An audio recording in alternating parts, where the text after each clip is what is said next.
Namaskar, Class 10 Advanced Mathematics, Chapter 4, Quadratic Equation. This chapter is Advanced Maths sort. Already बहुत किता question मैं solve करूँ. আজি দুজন স্টুডেন্টৰ ৰিকুৱেষ্ট কৰিছিল চেপ্টাৰটো ডিসকাশন কৰিব কাৰণে হেডি আজি আমি ষ্টাডি কৰিম আৰু এখিটা এটা কথা কোৱাড্ৰেটিক ইকুৱেচন দীক্ষাৰ সমীকৰণ তোমালোকৰ জেনাৰেল ম্যাথমেটিক্সত আছে তাৰ ওপৰত মোৰ অলৰেডি কমপ্লিট চেপ্টাৰ ডিসকাশনৰ ভিডিওজ আছে সো বেসিক আইডিয়াটো তোমালোকে কোৱাড্ৰেটিক ইকুৱেচনৰ ম্যাথমেটিক্সৰ ভিডিও কিটা চাই লবা সো মই বেসিক আইডিয়াত না যাও মই ডাইৰেক্ট ইয়াৰ যিখিনি এডভান্স ম্যাথমেটিক্সৰ যিখিনি ইয়াৰ ডিটেইলছ দিছে বা যিকিটা কৰিব দিছে হেকিটাত যাম So, etu tumaloke gompoa je ax square plus bx plus c is equal 0, a is not is equal 0, that is form of quadratic equation. Dikhar সমীকরণ এটার a কেতিয়াও 0 হব নোৱাৰে যদি a 0 হৈ যায় হেতু quadratic equation না থাকে and abc a কলা coefficient of equation abc coefficient বুলি কোৱা হয় তুমি গমপোৱা যে x ৰ আগত যেটো থাকে b ৰ আগত যেটো থাকে আৰু c টো সিঙ্গল কে থাকে তাত x ৰ কোনো ভাৰি নাই x square x to the power 1 or x to the power 0 বুলি তোমালোকে লবা something to the power 0 is always 1. So, সেই কাৰণে তোমাৰ হেতু হৈ গল c and these are the coefficient হেতু অসমীয়াত সহগ বুলি কোৱা হয় so a quadratic equation is two type এটা pure quadratic equation এটা additive quadratic equation so যেটো pure quadratic equation থাকে হেতু তোমাৰ কি হয় a কেতিয়াও 0 নহয় হেতুটো অলৰেডি quadratic equationৰ ধৰ্মই b is equal to 0 তাৰ মানে only quadratic part টো হে থাকিব তাত x to the power 1 যেটো পার্ট থাকে bx b কেতিয়াও b is equal 0 গৰি ax square plus c ax square plus 25 like this এনেকৈ তোমাৰ হেকিটা quadratic pure quadratic equation পৰিব আৰু বাকি ইটো যেটো তোমাৰ defected quadratic equation বুলি কৈছে হেতুত কৰিব কি b is not is equal to 0 for example x square minus 25 মই কৈছো this is pure quadratic equation a value to 0 নহয় b 0 ইয়াত a is not is equal to 0 b is also not is equal to 0 বুজি পালা so এডু কোৱা আছে defected quadratic equation so হেখিনি হৈছে নৰমাল কোৱাড্ৰেটিক ইকুৱেচন আৰু value of the quadratic equation the value of the variable of any quadratic equation which satisfied is called root of the quadratic equation তোমালোকে জানা advance ম্যাথছৰ student পাৰিবা এখিনি কথা একটা coefficient হয় x ৰ পাৰ্টিকুলাৰ ভ্যালু পাও হেতু কোৱা আছে root of the equation আৰু ফৰ্মুলাটো কি আছে -b plus minus root over b square minus 4ac divided by twice of a x or formula -b plus minus root over b square minus 4ac divided by twice of a x either -b plus root over b square minus 4ac by a or -b minus root over b square minus 4ac by twice a হেগিটা হৈছে quadratic equationৰ তোমাৰ root হৈ গল এই যিগিটা root পালো এতিয়া কথাটো হল ইয়াৰ আমি এডভান্সত কি পঢ়িব লাগিব ম্যাথমেটিক্সত ইয়াত কৈছে that the nature of the root of quadratic equation may depend on expression of b square minus 4ac অতি ইম্পৰ্টেন্ট বস্তুটো হৈছে quadratic equationৰ a part টো যে b square minus 4ac টোৱে কি বুজাবো nature of root মানে ভেৰিয়েবল আননোন ভেৰিয়েবলটোৰ যেটো value থাকে সেই ভ্যালুটো ধৰ্মটো কি x ৰ যেটো ভ্যালু থাকে x ৰ যেটো মূল থাকে মূলটো ধৰ্মটো কি হেতু বুজাব কোনে b square minus 4ac কেনেকে বুজাব সো সেই বস্তুটো ইয়াত দি দিছে যে b square minus 4ac any kind of quadratic equation যদি 0 কে ডাঙৰ হয় then the two root will be real and unequal অতি ইম্পৰ্টেন্ট হেতু বস্তু তোমালোকে চাবা যদি b square minus 4ac কি কলে 4ac greater than 0 হয় দুটা root পাবা real unequal মানে তোমালোকে দুটা ভ্যালু কনফার্ম পাবা b square minus 4ac greater than 0 confirm পাবা b square minus 4ac equal to two root will be real and equal b square minus 4ac যদি equal to 0 হয় দুটা রুটে পাবা রিয়েল পাবা আৰু ইকুৱেল পাবা এটো সিম্পল ক্যালকুলেশন ওলাই আছে এটো যদি 0 হৈ যায় সো -b divided by 2 আৰু এটো -b divided by 2 সো দুটা রিয়েল ভ্যালু পাবা and then equal পাবা নেক্সট কলে যে b square minus 4ac যদি পারফেক্ট স্কয়ার হয় এইটো পারফেক্ট স্কয়ার হলে কি হ'ব b square minus 4ac perfect square হলে কি হ'ব স্কয়ারটো ভাঙিব b ৰ লগত প্লাস মাইনাসৰ এটা নাম্বাৰ আহিব দেন কি পাম আমি then the unequal root and irrational this গিটা ভ্যালু পাম সরি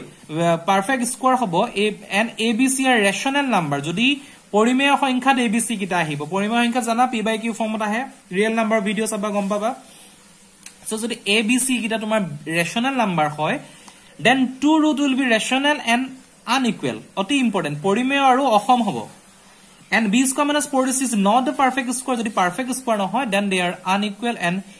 irrational হ'ব এই দুটা টার্মস মনত ৰাখিবা ইম্পৰ্টেন্ট হয় তোমালোকে লিখি লবা চাৰ্ট এখন বনাই b square minus minus 4ac less than 0 b square minus 4ac less than 0 হলে কি হ'ব then the two root will be imaginary and they are conjugate to each other imaginary হ'ব আমি তাত -1 ফর্ম পাই যাম মানে i এটা আহি যাব ইমাজিনাৰী নাম্বাৰ কমপ্লেক্স নাম্বাৰ পঢ়িছা গতিকে আৰু তেহেতৰ কি হ'ব they are conjugate to each other ইটো হিটোৰ লগত কনজুগেট হ'ব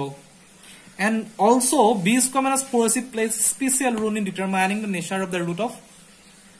a quadratic equation so expression b square minus 4ac is termed as a discriminant so what is discriminant in a quadratic equation b square minus 4ac term is called as a discriminant in a quadratic equation so formation of the quadratic equation form root so তোমালোকৰ mathematics or quadratic equation Digha সমীকৰণৰ কি আছিল ইকুৱেশন দিছিল এটা root লাগে ইয়াত কি কৰিছে কমপ্লিট উল্টাটো তোমালোকক ৰুটটো দিছে ইকুৱেশন ফৰ্ম কৰিব লাগে বুজিলা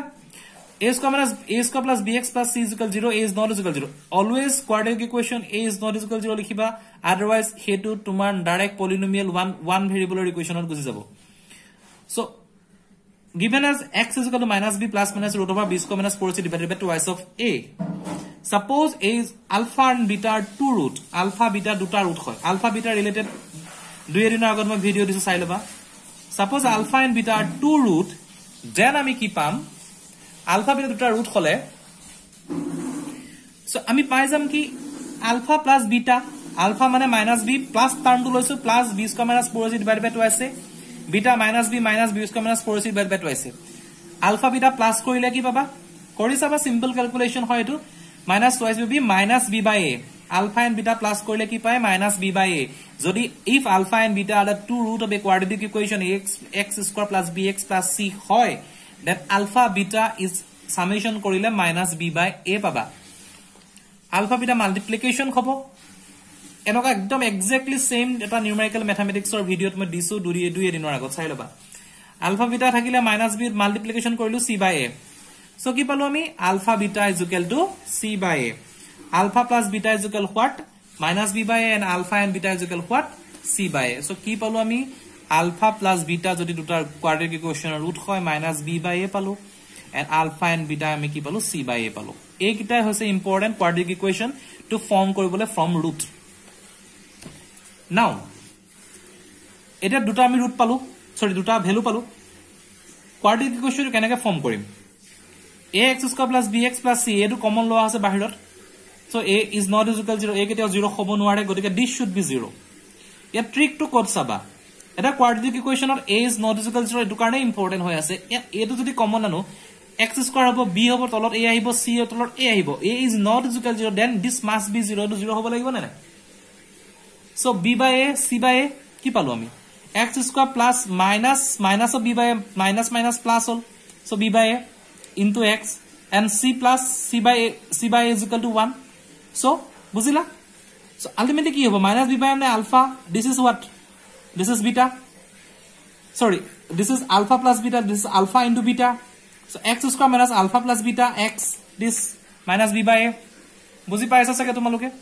then what alpha beta into 0 alpha beta c by a is here so x square minus sum of the two root into x product of the two root is equal to 0 x square minus sum of the two root into x product of the two root is equal to 0 আকৌ কৈছো x square to সদায় x square minus sum of দুটা ৰুটৰ যোগফলৰ সমান x ৰ লগত multiplication দুটা ৰুটৰ পূৰণ ফলৰ সমান single no multiplication with x is equal to 0 therefore it is seen that knowing that the two root of the quadratic equation you can form easily from the solution আমি easily বনাব পাৰো x square minus alpha plus beta x alpha beta 0 x minus alpha x minus beta is equal to 0 full if two root of the quadratic equations are known jodi ami root to gom pao then we can directly obtain the equation for example eta ami example eta cham iata se subor yeto example na jo yar eta example dise from the quadratic equation which roots 2 and 3 by 2 2 and 3 by 2 and 3 by 2 are the root of the quadratic equation eta ami form koribo la quadratic equation to kenaka form korim x square minus sum of the two root 2 plus 3 by 2 into multiplication of the two root 2 into 3 by 2 is equal to 0 so x square minus 7 by 2 x plus 3 is equal to 0 twice x square minus 7x plus 6 is equal to 0 formation হৈ গল এটা আমি কি কৰিব লাগিব গুটে ইকুয়েশনটো যদি যি কোনো এটা ইকুয়েশন মই ধৰি ললো এটা ইকুয়েশনটো তোমাক দিয়া আছে এটা ৰুট হৈছে 4 এটা ৰুট হৈছে 5 কেনেকৈ ফৰ্ম কৰিবা x স্কয়াৰ দুটা ৰুটৰ যোগফল into x plus ৰুটৰ পূৰণফল 5 into 420 is equal to 0 so ইকুয়েশনটো হল এটো 9x হৈ যাব so this is quadratic equation so এটো quadratic equation পালে গিটা কৰি চাবা সিম্পল হয় গিটা ইয়াত আৰু এটা আছে एग्जांपल 2 হেতু চাব পাৰা 1 root দিয়া আছে 3 minus root of 5 since the 1 root is 3 minus root of 5 therefore other root is 3 plus root of 5 কি কৰে হ'ব কাৰণ এটা যেতিয়া 3 minus root 5 আহিব root 5 means তোমাৰ সেই যেটো last b square minus 4c part টো আছে হেতু তোমাৰ তাত এই ফৰ্মেশনত গুছি গল তোমাৰ b square is not a perfect square এটো ফৰ্মেশনত গুছি গল গতিকে 2 root পাম আমি সেই b square minus 4c 0 হ'ব সেই root ফৰ্মেটত গুছি যাব সো আমি এটো উলিয়াব পাৰিম এনেকে কৰি চাবা 3 minus root 5 and then again যদি 5 plus 7 root 7 by I হয় to 5 minus root 7 I হ'ব simple so গতিকে তুমি তেনেকে তোমাৰ ভ্যালু কিটা তাত পুট কৰিলে তোমাৰ তাৰ আনসাৰস খিনি পাই যাবা simple x square minus plus কৰিছে মাল্টিপ্লিকেশন কৰিছে 0 কৰিছে আনসার পাই গৈছে so relationship between root and coefficient এটা alpha plus beta is equal to minus b by alpha into beta c by a গম পালা root আৰু coefficient ৰ ৰিলেশন হেতু হয় so আমি লিখিব পালো sum of the two root is equal to coefficient of x divided by coefficient of x square yes minus b by product of the two root constant important product of the two root constant divided by coefficient of x square so হিখিনি পৰা আমি কি পালো যে from the two preliminary relation of the root and coefficient আমি নিজৰ ফলৰ পৰা এটা এনালাইসিস কৰিছো ইয়াত হেতু কৈছে যে if b is equal c is equal 0 then two root will be 0 যদি b আৰু c সমান হয় দুটা root সদায় 0 হ'ব if b is 0 c is not equal to 0 absolute value of the root are equal but opposite in sign একটা step আছে তোমালোকে প্ৰতিটো কাৰণে b square minus 4ac হেতুত পুট কৰিবা পুট কৰি তোমালোকে আনসাৰস খিনি চাবা যদি কোনবাটা কিবা খেলিমেলি পোৱা বা বুজা নাই মোক কবা মই কৰি দিম এখিনি তোমালোকে কৰি চাবা এখিনিত মই না যাও সো ইয়াৰ পিছত তোমাৰ ইয়াৰ কন্ডিশনস আছে কিছুমান কেনেকৈ কৰিব লাগে সো এই পাৰ্টটো আহিব and then next আহিব symmetry function of root এটো ইম্পৰ্টেন্ট হয় কোৱেশ্চনটো সো এখিনি মই কৰাই দিম আজি ফাৰ্স্ট পাৰ্টটো ইমান খিনিয়ে তোমালোকে ফাৰ্স্টতে এই নিউমেৰিকেলস খিনি কৰি চাবা কেনেকৈ কৰিব লাগে আৰু এটো ইকুৱেশন যিকিটা মই লিখিলো এগিটা ইম্পৰ্টেন্ট হয় এগিটা চাবা and then this তোমাৰ এটোটা alpha plus beta minus b by alpha into beta c by simple হেকিটা চাবা কিবা ডাউট থাকিলে মোক জনাবা থ্যাংক ইউ